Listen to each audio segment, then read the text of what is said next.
Hey guys, welcome back to my live stream. Yes, I'm wearing sunglasses because my eye is now a little swollen from not getting enough sleep for the last couple of days, thanks to GameStop and Roaring Kitty, but I absolutely love it. Obviously, I'm still in. I did not get out yet, but we do have right now about 3 minutes until after hours. And knowing me and my luck, if I were to literally get rid of GameStop right now at 29.15, it'll probably go to 46 because last time I got to 46 and then I went to 56 during after hours. So I'm just gonna hodl it. I'm just gonna hodl it. It is pretty sweet gains right now though. We are up on the day right now 14%. However, that's 14% if you literally got it in at around like near the bottom. And I've seen like a lot of the comments on people's like X and on YouTube, and you guys commenting on like Instagram. By the way, if you're not following me on all those other accounts, please do so. Link down in the description below. You'll see all the little platforms that I use. If you want to see my trade alerts, not that I'm a great trader or anything like that, but you're just there for entertainment purposes only, you can check out my Patreon and the other paid subscriptions down below. But other than that, you coming in here and smashing that like button, it does wonders. Thank you so much. AMC, yes, tech on Tesla. Anyways, what was I gonna say? Yes. So today the big thing is I was super excited. I had a swollen eye and I'm like, you know what? I'm still gonna wake up early. Like I barely had enough sleep. And I'm like, I want to hear this shareholder meeting. Like I've never listened to any GME shareholder meetings. Like, come on. And then I'm like, you know what? I'm gonna try and get in there. So last night actually I put up the browser. Well, it's on my phone in my Safari, like I had it on.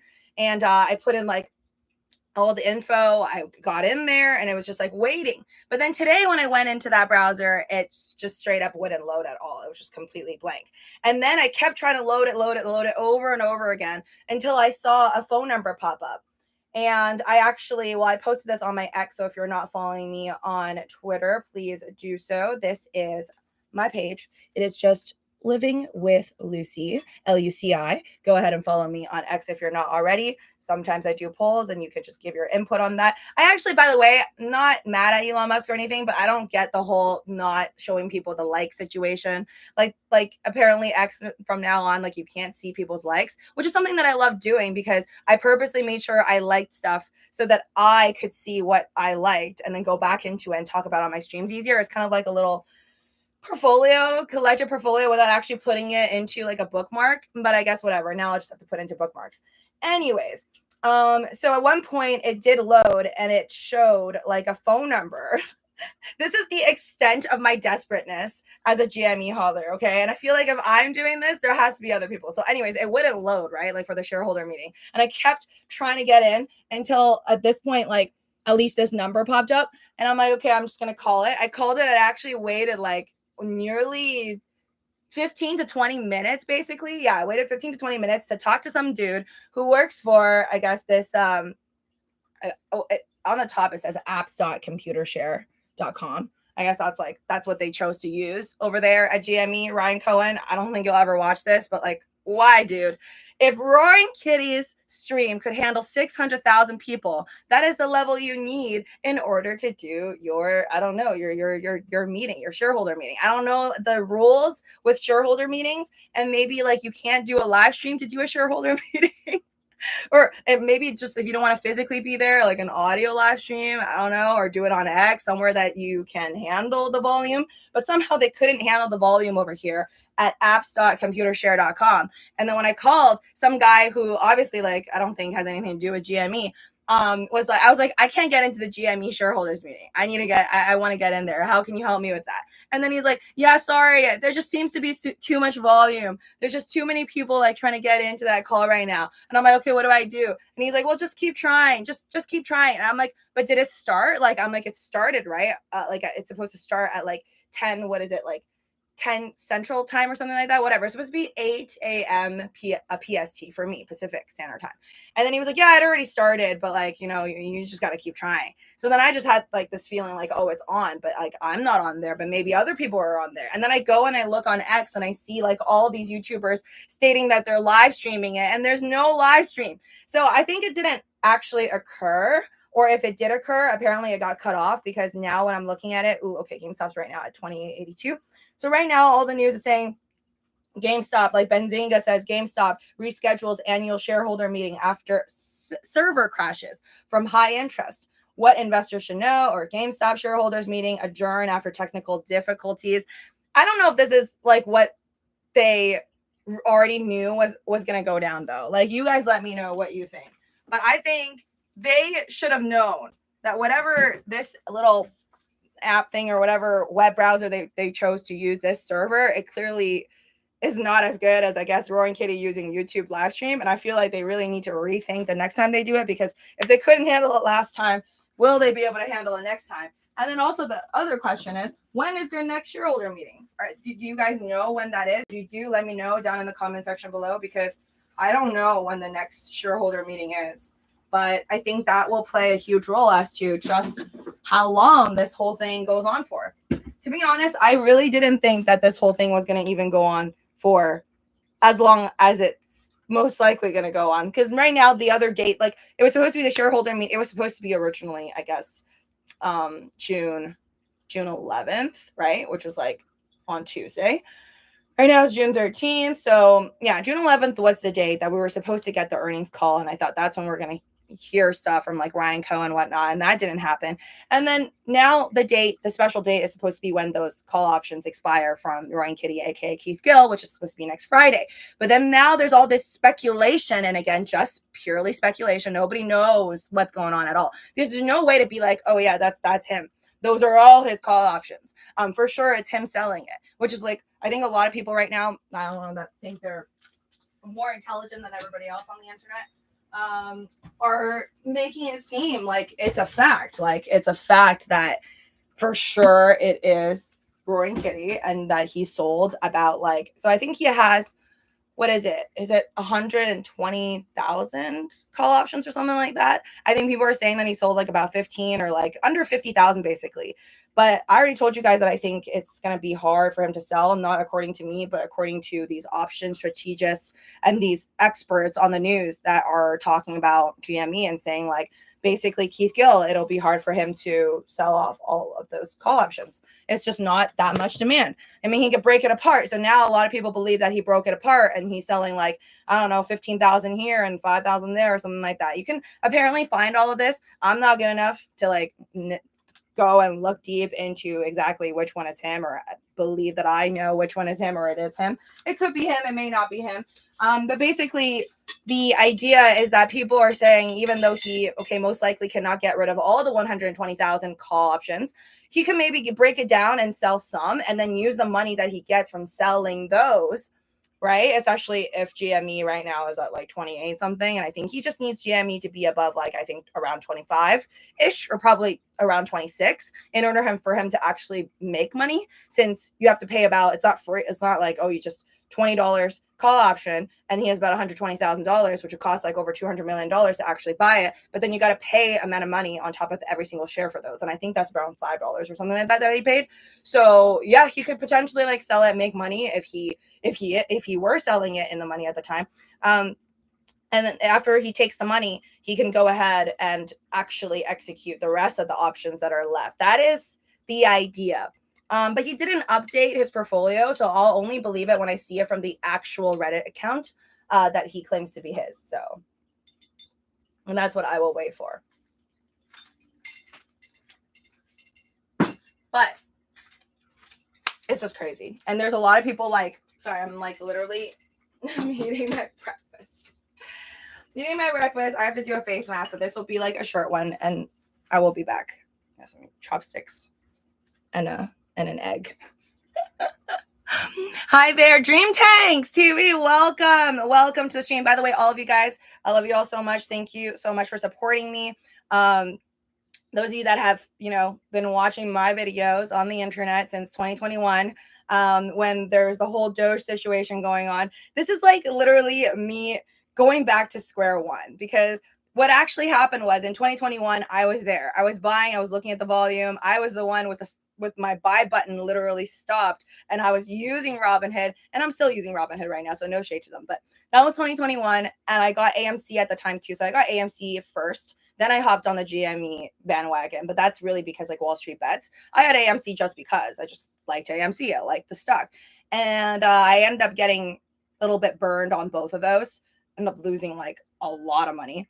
And I made the last minute decision to just like take a lot of that money that I sold from GME. And then I just literally put like about $50,000 into Dogecoin at around 1 to 2 cents, basically under 3 cents for my entire average. And even prior to that, I was already buying Doge at like under a penny. So I had like this lump sum of Dogecoin basically. And yeah, but then I was still an idiot because I didn't sell at like 75 cents. No offense to all the other people who didn't sell as well. And right now, again, I just also want to put it out there that I hope I serve as a reminder that it's not easy to make money, and it's not a zero. I mean, no, sorry. It is going to end up with a lot of people losing money at the end of all of this. As much as I love for all of us to make money, a lot of us are just going to end up losing a lot of money depending on how much you got in at. There's the people who are like begging you to get in right now. I see a lot of YouTube. I watch a lot of YouTube videos. There's a lot of accounts that are like telling their followers, you want to get in GME now. You don't want to miss like the moonshot. You know why they're telling you that, right? It's because they probably bought at like $31 or they bought at $27 and they want you to buy with like your house money. So then it can go to the moon. Yes, maybe even $40, $60 and then they can get out. Unfortunately, yeah, the people who come in later, or even the people who bought it at, oops, my light just went out. But even the people who bought it, like, let's say, $46, like they're bag holding so hard right now and they are freaking out because the moment that Roaring Kitty, like if he even posts something like, oh yeah, I'm out guys, or like he doesn't have a position anymore. Yeah, everybody's screwed, including myself. Oh, all right. I do want to play something because I gotta go. But something that I am pretty bullish on that I saw on X, just doing my little and digging around the internet, is this clip. I don't know when it was, but I'm assuming it's not like very, very recent because I feel like people will freak out more about it. But it's from this guy, Pulte, Pulte. I follow a lot of people on Twitter, to be honest. I don't even know what half of them do. Pulte. He's pretty big. I'm pretty sure he has a lot of followers. But he posted an audio, not allowing comments. You can find it on X yourself. It's this one. It's this guy. I'll play the audio. And I feel like he's making it seem like it's now and like Ryan Cohen said it now, but I don't know. It's just like he loaded this or recorded this before, like, or during the shareholder meeting today before it got busted and the servers crashed, or this is like just from like last year, because obviously like there's a lot of audio from the 2023 or maybe the 2021 general shareholders meeting. There's a lot of clips obviously out there from the past, and then people will be talking about like short interest and all of that. So just watch out on like which one's actually real. But for now, I don't see any like long clip. If you do know of any YouTubers who actually got into the stream and actually have a 2024 clip of what Ryan Cohen said possibly today, let me know down in the comment section below and just share with everybody. But please make sure you're subscribed, ring that notification bell first. But he at least loaded an audio, which I believe to be Ryan Cohen. And yeah, it's pretty bullish for me if he's going to stand by his words from what he said in here. Hold on. I'll play it. All right, as soon as my internet. Okay. I'll speak briefly. My father always told me, talk is cheap, actions speak louder than words. My responsibility is making sure GameStop is run by managers who treat company money like their own. Yeah. In corporate America, the people in charge, the professional directors and management teams, are not aligned with shareholders. They are always the recipient of stock grants. However, they rarely purchase company shares with their own savings. There's a big difference between risk-free compensation for showing up and putting a meaningful amount of your own money at risk. As a result, money is wasted, work is delegated, and a lot of time is spent managing to short-term expectations and pandering to Wall Street. I like people who roll up their sleeves and do real work. People guided by principles, not robots who seek to rest and vest. In corporate America, there's no shortage of overpaid executives, bad capital allocation and chronic waste, and serial delegators. Much as this behavior is both predictable and reprehensible, it is precisely what creates opportunities. Thank you for being a shareholder. So again, I don't know when this clip was done, but it was posted 3 hours ago by this ex-user at PULTE. Pulte? I don't know. But yeah, that's kind of bullish to me. At least if he's still standing by what he said, whichever point in time he said it. I feel like he seems, at least just from my voice reading skills, and just based off of what he said, I personally take that as a very sincere kind of like statement to all the shareholders. Like basically a lot of people put their money into, like, the vibe I'm getting from this is that he's saying a lot of people, mostly American investors, put their money with these companies, and these companies don't really care about your money because the people running these companies, they don't even have their own money in it. So why would they care about your own money? And then there's like this kind of aligns, if this is real, because I don't know, with AI these days, you never know, with the voices and whatnot. But if this is in fact him, whichever point in time, and he's already obviously like if he's already the GME either on the board or he's I think he became CEO like last year, like 2023 or whatever. This is very bullish to me because it sounds like he's saying I have my own money in it, because there are videos, like, you guys can go and search this yourself, but supposedly Ryan Cohen himself has a lot of money invested into GameStop. He actually started investing apparently in like 2020. So actually, funny enough, that's around the same time as Roaring Kitty. So they both started investing around that time. Also Michael Burry, but Michael Burry like pulled out before like the whole crazy wild run up, and you heard about Roaring Kitty in 2021.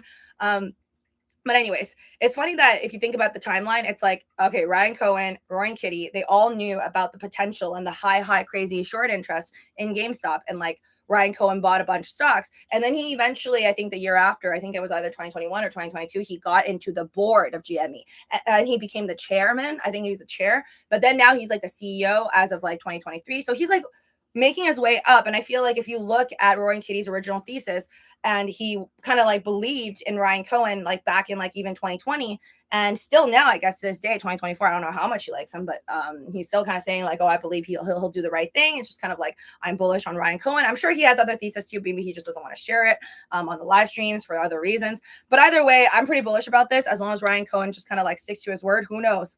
He did a great job with, obviously, like, what was his company? Is it called Chewy? Like he apparently made his company at like 25, did a great job, sold it to like Petco or something, and made billions of dollars. Then he took either billions or millions of dollars and then invested into Apple. And like, I think, what was the second company? Was it Wells Fargo or something like that, is what I heard. But either way, obviously we know he made a bunch of money on Apple. Actually, if he held now, he probably made even more money. But yeah, Ryan Cohen is not just a normal dude. Makes good money and makes wild choices, kind of like Roaring Kitty. Anyways, guys, I gotta go for now, but I will be back. Thank you so much for joining me on the live stream. Smash like button on the way out, and I'll see you soon. Peace.